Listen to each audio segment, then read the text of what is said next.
Hi everyone, and welcome to episode number 97 of What Does This Button Do? It's an educational show about smartphones and tablets with Geeks on Tour. Hi everyone, I'm Jim, and here together with my wife Chris, we're Geeks on Tour. Do you think your smartphone is smarter than you? Do you have questions about your Android phone or iPad tablet? And how do you learn about these amazing devices? We are geeks who teach, and we think that the best way to learn is in bite-sized pieces on a regular basis. So that's why we came up with this weekly show. We usually have a beginner's lesson each week on something to do with smartphones and tablets, but this week we are at an RV rally, and we want to introduce you to a couple of the other people here, just give you a little bit of the behind the scenes of our lifestyle. So we have John and Kathy Huggins from Living the RV Dream, and we have Eric and Tami Johnson from TechnoRV.com. We're going to talk to each of them for about 15 minutes. So I am going to give you a quick tip before we start, and that is how to use your phone to set a timer. Okay, Google. Set a timer for 15 minutes. Okay, 15 minutes. Starting. And then are you ready to switch cameras? And I'll go talk with John and Kathy. Yeah, sure. Let's give that a shot. Here we are in Studio B. Yep, Studio B, right. All right. You still got your ear on? Do you know if it's because we could start talking even before the video catches up. Well, how long have we known you guys?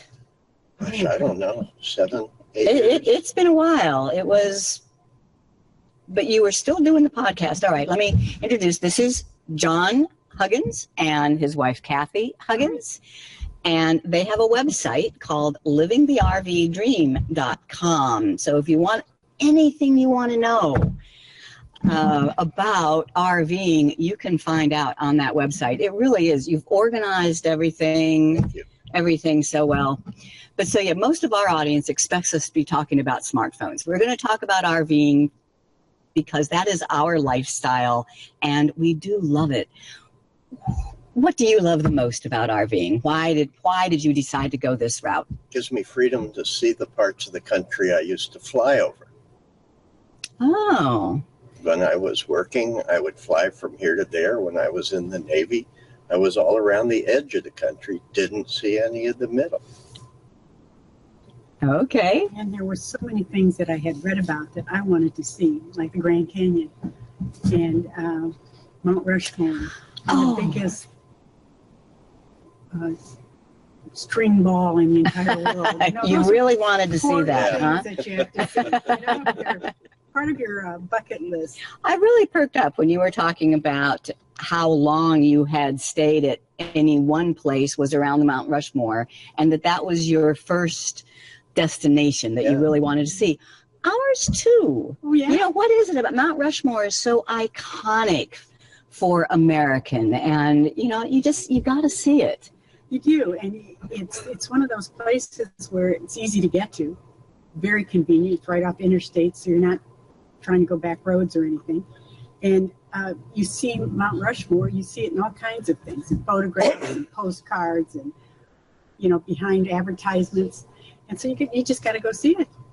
But nothing really prepares you for being there and seeing all those pictures. When you see that mountain, it's like seeing the Grand Canyon for the first time. Wow, there it is, really. It was awesome. It's bigger than life. Nothing like being there in person, yeah. Right. Now, you guys are mostly known for doing a weekly podcast. Right. Tell me how that got started. Oh, wow. We started in live radio in 2008. Our son he was a producer. He needed someone to do a Saturday show. He said, "You can do an RV radio show, can't you?" I said, sure. Of course, we just said, sure we can. We didn't know anything about radio, and Living the RV Dream was born for 17 weeks until we had to get out of Florida. It's getting hot down here.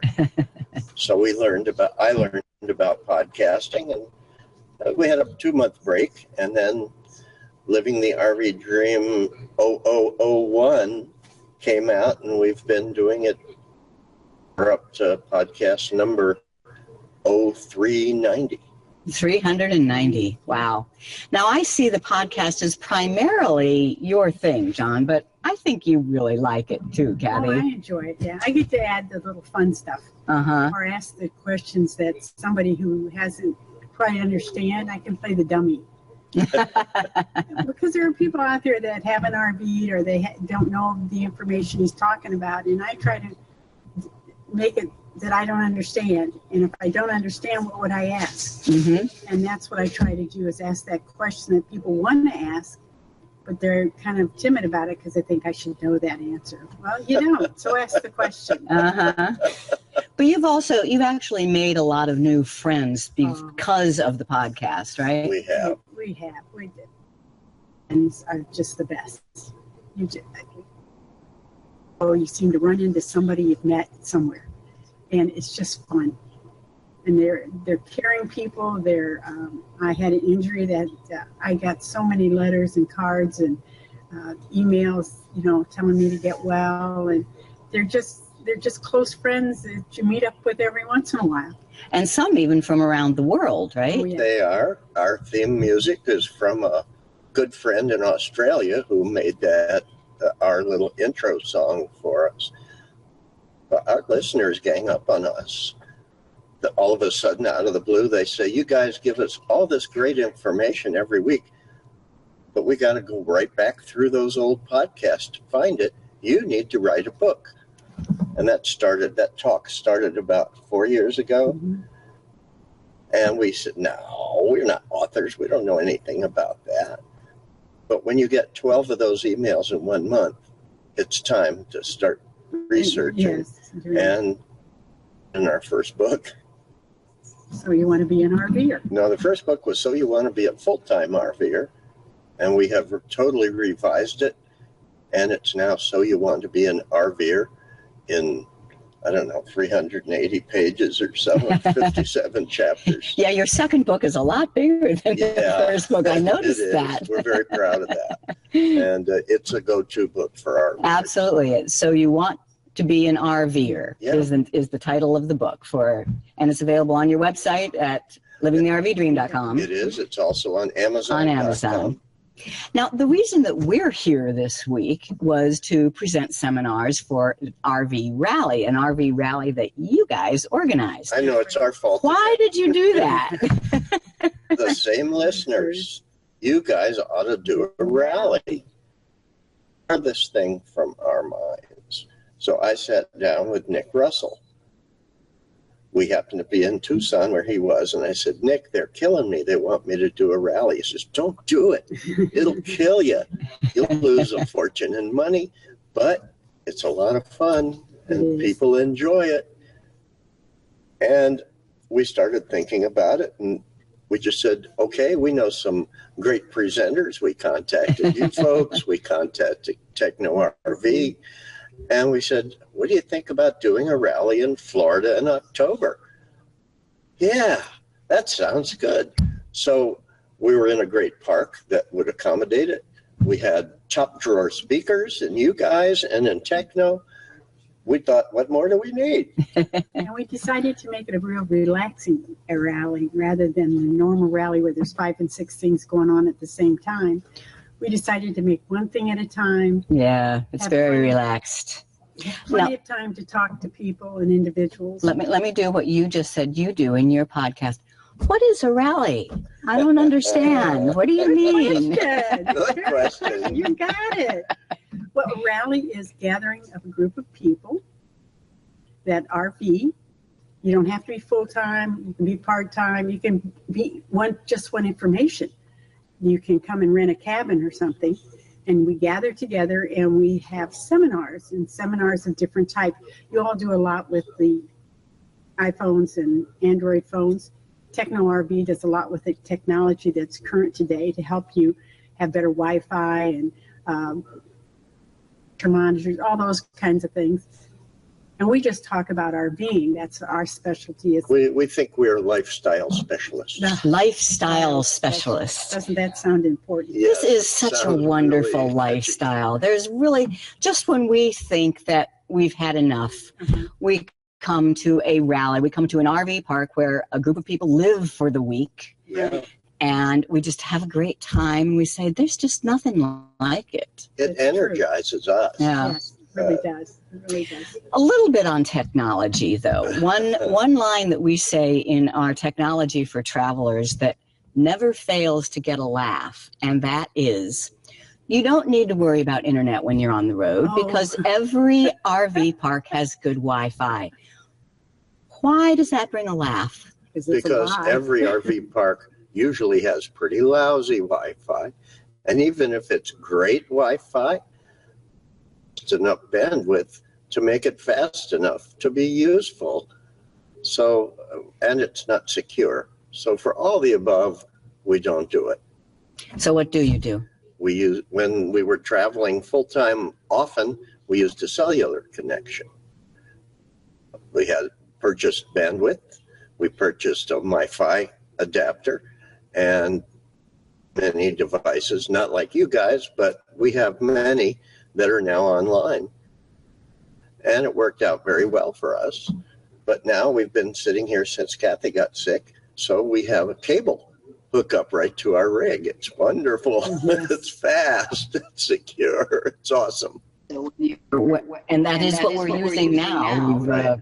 We decided it was too hot to sit outside, but Jim's magic with a repeater and got that in here. Hopefully it's working okay.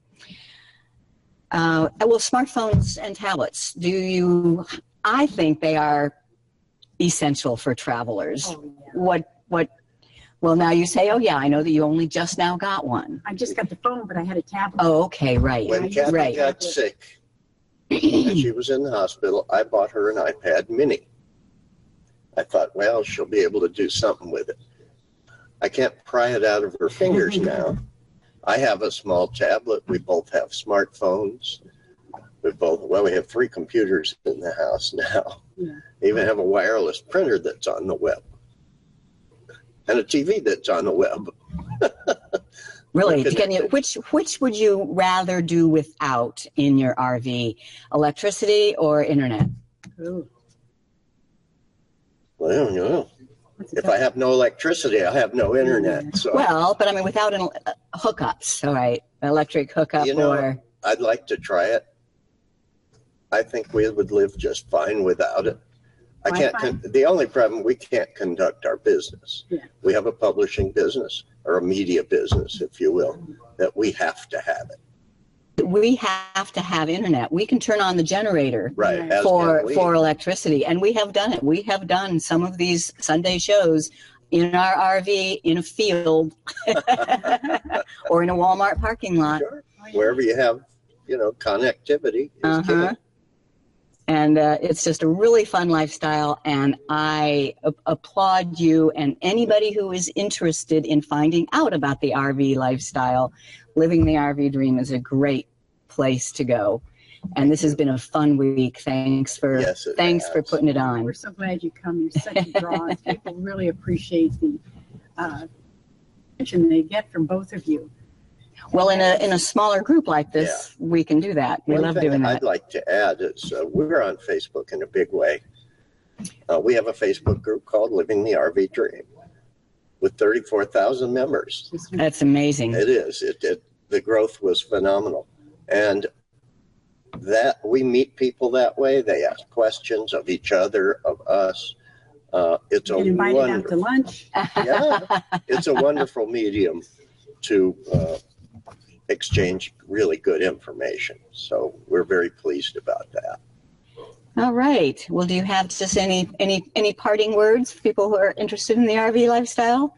Enjoy your life. Life is short. Don't waste your time spending all the time. Got to do this before we go and that before we go. Do it now. Just go. And everything kind of folds into place as you go. Just do it. Huh? Just do it. Yeah. All right. Well, great. Thanks so much. And I think we'll play a little bit of musical chairs here now and bring Eric and Tami up. Excellent. Our website, www.geeksontour.com, and click join now, become a member. And the other things is subscribe to our YouTube channel. That's something that we'd like you to do. And like us on Facebook. Is that enough things? Are you ready? I did the alarm go off?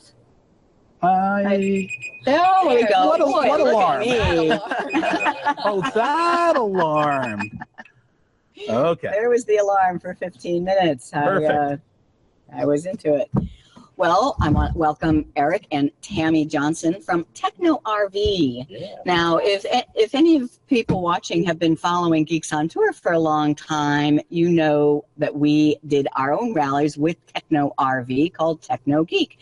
But these aren't the people. So what happened? How did that come? How did you come to own Techno RV? Well, I just want to say I was enjoying watching Jim work behind the scenes during the last interview. He's back there hitting buttons and doing all kinds of stuff. People don't get to see that. So He's the real geek, yeah. So we have different accents than the previous owners. We Right. kind of a southern accent. And Yeah, they were from England. They were from the UK. And Phil and Tracy owned the business before we did. As y'all know, y'all were real good friends with them. We became friends with them. And we were, long story short, we were in the corporate world. And like a lot of people, it gotten to the point to where you just knew there was something more out there in life, and travel is something that we had always wanted to do, and we need to try and figure out how to sort of finance travel and make money on the road. And we started looking for businesses for sale. Phil and Tracy were selling the business. They were moving back to the UK. It was just kind of perfect timing for them. It was perfect timing for us. And it all happened April 17th of 2015. We became the new owners of Techno RV, and we've been having a blast ever since. Yeah. And it was this rally last year was your first rally, right? Yes, we'd owned the company for, I guess, 6 months without counting. And this was our first one that we actually attended, and it was nice for it to be, like they mentioned earlier, it's real, relaxed and laid back. A lot of seminars, but it was a really great first rally to attend. It was a good first one because you really get to spend time with people. It's full, and so we finished last year and we were like, yeah, we like this, and then, which is good since we had bought the company. And then and sold the house and bought an RV, right? It's good. We liked it.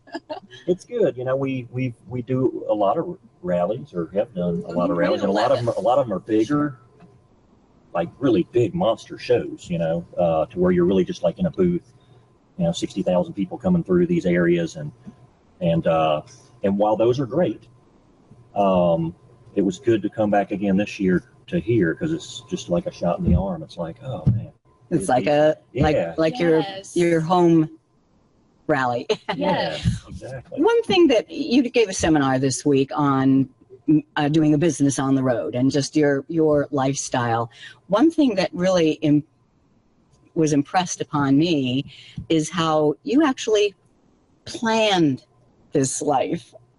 I have never been a planner, and I just keep putting one foot in front of the other and whatever ends up happening. So you continued to work. You decided to go RVing, and then you looked for a business to buy because you knew you needed to make income on the. So have you always been a planner, or I look to you? Are you the planner? What's funny is we did do that portion of our life very planned and methodical, because we both came from, careers. We were used to that set paycheck, and it was just what we were used to. So letting go of that. Yeah, we put some planning into that. With 3 kids going into college, we just knew you couldn't just jump completely blind. We are not truly planners in day-to-day life. We are true RVers that just go with the flow. You ask me where we're going to stay in 2 weeks, I have no clue. I really, so we're not planners by nature to that degree. It was just, there was so much weight with our kids and college and things that we knew we had to be able to cover. We put a little bit more planning and thought into that decision. Then we do day-to-day things. We're a little bit more laid back and less planners, but we put I think probably the best thing that we did in that planning process is we set a date. Yes. And said, no matter what, this is the date we're quitting our careers. And nobody knew, it was just kind of our little secret. And we were like, this is the date, no matter what, whether if we had run Techno RV in the ground in 4 months, we were still doing it. Who cares? Whatever. Or at that time, we didn't even have it. We didn't even own There was Techno RV. You're right. We didn't know how we were going to make income. We just knew that's the date. And whether we have income or not, we're going to figure it out. That's the date. And so it really put a little pressure to, come up with those ideas. And we're just so glad that this was it. This was great for us. As Kathy said, if you wait till everything is just right, you'll just never do it. So by setting the date, it didn't matter what else was going on. That was it. And we figured it out. Hopefully we'll know what we're doing, but we're doing it on this date, whether we know what we're doing or not. Right. I told her, I said, well, in a year from now, we might be living under a bridge somewhere. Now you chose to provide funding for your traveling. Is Techno RV, it's retail, right? Now, did you have any experience in retail?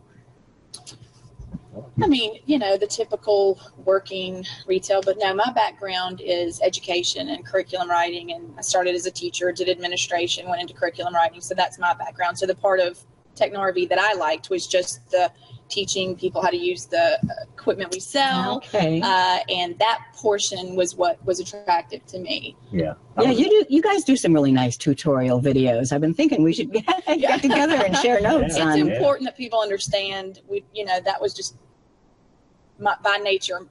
I was a human resource director for a rather large company, and but in my career, I had been in like telecommunications, electronics companies. Wasn't like I was an engineer or anything, but I was around that kind of stuff. But there was a learning curve when we took over Techno RV. I mean, specifically to the things that we started doing, we needed to get up to speed pretty quick. And so we did. Well, that's kind of my main question. Yeah, what biggest learning curve? I mean, understanding the products or doing the RVing or the retail part of it? The retail part, I mean, I think with business background, and even though education, I still had done administration, and that part of it I don't think was the largest. It's when we sell products, we support them to such a level that we have to know a lot about them. So learning each product within a very short period of time, even though we were using them, I think that was probably the largest. I mean, the day we took over the business, the phone was ringing. Questions. And you still are in your regular job, right? Your full-time job. Yeah, we were still transitioning there, and which, for us, that turned out great because, we still had kind of the income coming in from our regular jobs, and we were, started the Techno RV. Not we didn't start it, but it was new to us. And so that was good from the financial side. But yeah, it was a lot of hours, coming home from work at 5 o'clock, and I mean it would be 12, 1 o'clock in the morning. Long hours, we did that for many months. But it was worth it. So you've been RVing and supporting your lifestyle for a year now. How's it going? It's wonderful. I couldn't imagine doing anything but this now. Yeah, the thought of even going back to a neighborhood with a 9 to 5, I just cannot even. We were on the bikes today and riding around, and I know it's a Sunday, but we still always say, I can't believe this is our life. I just can't believe this is our life. It just doesn't get any better than this, I mean. Yeah. And we really like doing that during 8 to 5 during the week. Yeah. When we know our friends, and are in their cubicles. Yeah, he likes to send pictures to friends. That's just me. And they don't think we ever work because that's what we always send them is just us playing. But really, we do work, and we work a lot. But we plan that time. We have an entire day to just kind of get things done, and then we can take the time to. We've seen some great things. So have you seen Mount Rushmore yet? No, and then when y'all were talking about it, I was thinking, that's going to be a good one. We have not seen that yet. Yep. I told Tammy, I said, I bet you in the past 6 months, we've probably had 10 to 15 years worth of a regular person's vacations Of experiences. all in that time. You know what I mean? It's like I couldn't have done everything that we've done. It would have probably taken me 10 to 15 years worth of me just taking a week or two here and there to go do it. And we did all that in like 6 months. And next year we're starting off in California, so we're looking forward to the West Coast. Yeah, there have been times, like let's take Mount Rushmore for an example, that we've had work to do. So we're there in RV and we're doing work, and I get something done, and then we have the afternoon. Yes. In that afternoon, what do I get to do? I get to go see Mount Rushmore. Right. Something that some people plan their whole lives to. I can just take off in the afternoon and do it. Yeah, it is a wonderful. Yeah. I do want to talk about some of your gadgets here, because these are, you heard me tell about where we always get a laugh, is saying you don't need to worry about internet on the road because every RV park has good Wi-Fi. That always draws a good laugh. And so is that one of the biggest things that you help other RVers with? Yeah, so, and what we found is that, a lot of people that are running like a business from the road, they do depend more on the cellular side of things, because there is more of a dependability level there, not having to worry about, hey, what's the park going to be like? But most RVers, or a lot of RVers, aren't necessarily working from the road. They're just out there traveling around. They want to reduce the data load on their cellular plan, and they can do that by connecting to the park's Wi-Fi. And so, yeah, I mean, we do have products that help with that. To connect to a park's Wi-Fi, you have to have a transmitter to send your signal out, and you have to have an antenna to hear the signal coming back. And all that's within our devices, those Wi-Fi adapters, whether it's a phone or a laptop or whatever, they all have it. They're just not designed to pick up a signal from a long distance. So we have Wi-Fi boosters, and that's a 2-watt transmitter and a 5 dB gain antenna. It can be as much as 10 to 15 times more powerful than the internal adapter in your devices.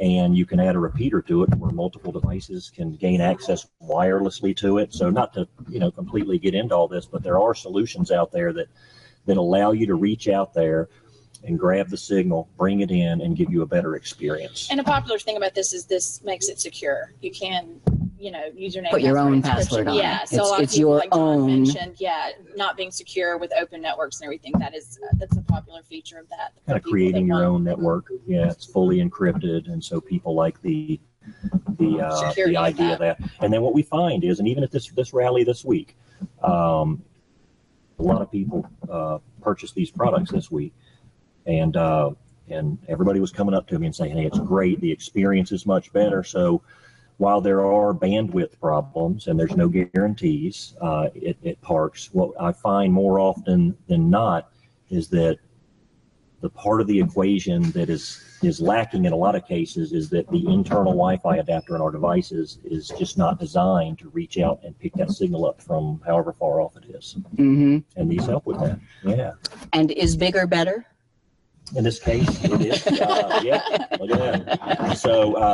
So this is basically this, except an outside version. Outside. So it's still a 2-watt transmitter here and an 8 dB gain antenna here. And it gives you the ability to put this outside. So line of sight's really important for Wi-Fi. If you get obstructions in the way and things like that, that's not good for Wi-Fi. So people can mount these outside and up high. And we've actually got some mounting solutions that we're about to put on our website as well. But yeah, this goes up high, and then you just run the cable inside, and now this cable plugs into the repeater instead of this one. So right, and okay. You created your own network inside of your RV with this device outside. So it's and this is more popular, this one here, just because it will give a better experience. And these are all for Wi-Fi, Right. Correct. not cellular. Correct. Yes. Do you find that people are confused between those two? Yes. Yes. They buy this and they say, why isn't my Verizon working better? I think by the nature of you have your phone in your hand, and because you can connect to a park, and then where is that signal coming from? You can kind of start getting, is this Wi-Fi, is this cellular, what am I doing? And so, yes, we do have a lot of people that will go through phone calls and realize they're not talking about the campground's Wi-Fi. Yeah. They're talking about their Cellular. Verizon plan, But there are, AT&T. you do have devices that will boost cellular as well, right? But they are different devices. They are, and a cell phone booster. So a Wi-Fi booster is kind of it's really a range extender. It allows you to reach out and grab that signal and bring it in. A cell booster, it literally brings in a weak signal, boosts it, and rebroadcasts it within your RV. So there's a true amplifier that comes with those kits. And but yeah, people do get them confused, and I try to tell people, I'm like, if cellular comes from your cellular plan. If you're paying for data and that's what you're using, that's your cellular. And an internet provider is kind of where Wi-Fi comes from. And then those are rebroadcasted through, access points, routers. And so we try, it is a confusion point for people. All right, just one more lifestyle question then. So Tami, if you had won the lottery and you did not have to work to pay for your lifestyle, would you like that? Or I'm talking about your purpose. I really love what you said about Eric and I have had this discussion because we originally were going to travel regardless of having the business. It didn't matter. We were just going to use savings.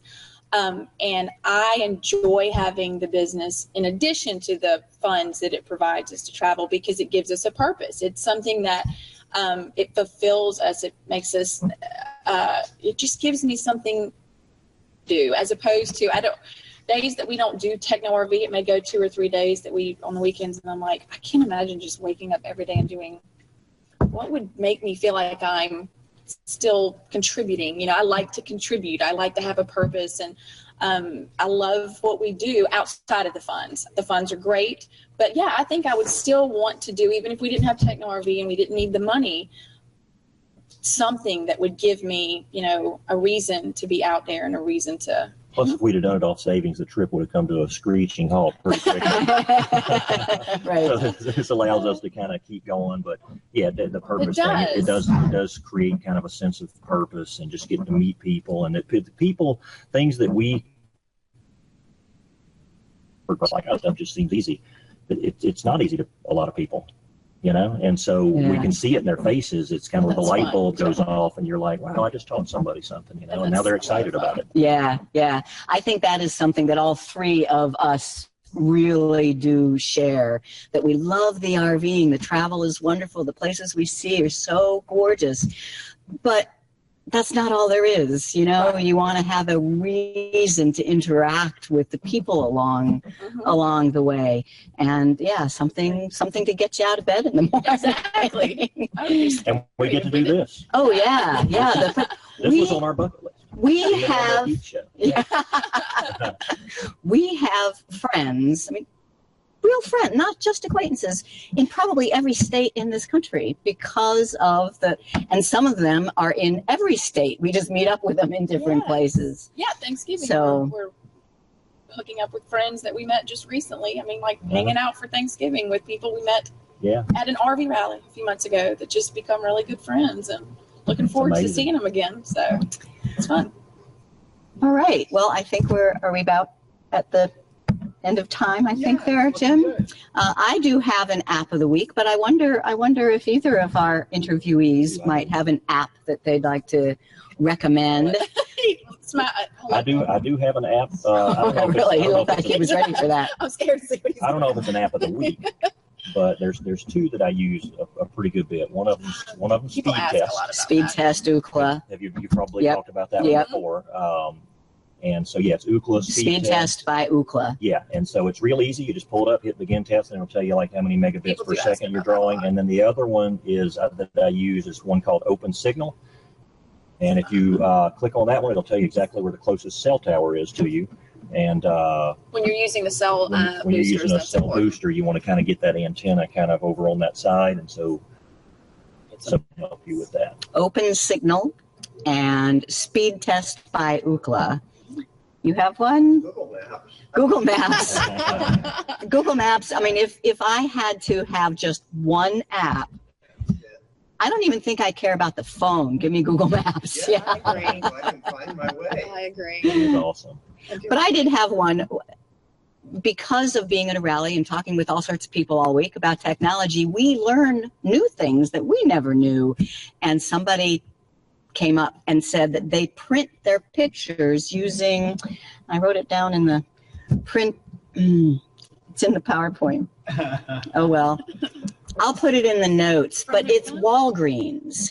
So a lot of people like to take their digital photos to Walgreens to get them printed. And I do recommend that, Walgreens, Walmart, some photo shop, because printing on your own printer just isn't anywhere near as good. And most of the apps, though, can't get your photos from your Google Photos. And this one can. So that I was excited about. It's Walgreens, called Printicular. Printicular is an app that will access your Google Photos and allow you to send it to the Walmart nearest you and go pick them up in an hour. I would love that. Yeah, pretty cool. Printicular. All right. So what are we doing next? I want to thank you guys so much. You can just stay here for a minute. And now it's time to go out. Something different's going to happen, I can tell you that. I don't know, Okay. It's definitely pretty outside today. And we will see you next in Arizona. Yes. Yeah, Right? For the FMCA. Escapade and Yeah, the FMCA. Yes, All we'll that. be there. Yes. Absolutely. And you're going to hang around here in Florida, right? We'll be. Okay. And next week, we will be back in our home studio. So we should be back to kind of normal. It might work. And our week is going to be on photo editing on your phone, bringing up your pictures and making them look better. You started using Google Photos this week, right? I did. I've always He was used so it, but your the tips on letting me know I can pull in all my old photos and import them based on date just And face thrilled recognition. me. And She was playing with that's really face cool, too. recognition the other But I day. have so many stored in all these other places, and I was just getting so discouraged by it's going to take me months to just organize this. But now that I know I can import them, they can all go by date. I'm so thrilled. I was just like, oh my gosh, this is so wonderful. I was excited about it. Yeah. See, that's what it's Wonderful. all about. Uh-huh. All right. So if you want to know anything more about the guests that you heard us, Techno RV is Eric and Tami Johnson, technorv.com. And John and Kathy Huggins, who you saw earlier, is livingthervdream.com. And I think we're out of here. Okay. Well, I've had enough fun for Keep one pressing day. those buttons. Oh, That's what he's been doing all we've all been hour talking here. about all of this internet stuff. Maybe I'll write a blog post about our experience this week.